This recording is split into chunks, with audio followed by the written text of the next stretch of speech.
from that sacada backward 8, we can go to a turn.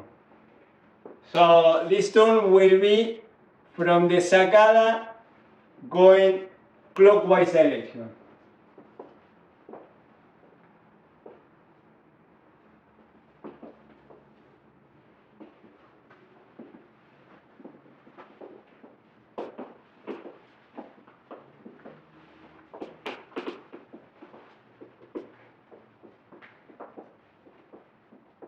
And then we can exit with the backward 8.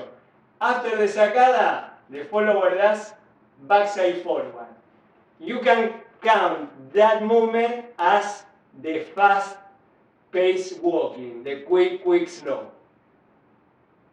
It's back, side, forward, but walking. The leader is doing the same. He does the sacada, back, side, forward. And then the follower will do the side step. You do a sacada in the two and the side step with your left, and then you can continue into the backward 8.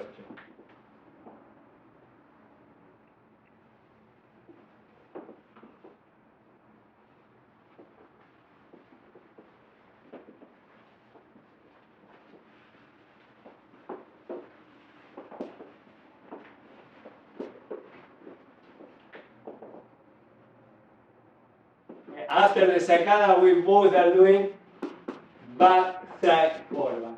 So remember, when you do the sacada, you have to be grounded. You see the leg going, and then you go back, side, forward with your partner. Same thing for the followers. When the leader displaces your weight for the sacada, make sure you are really fully on your left foot when that right leg is displaced, so you don't fall into the molinete. Yeah?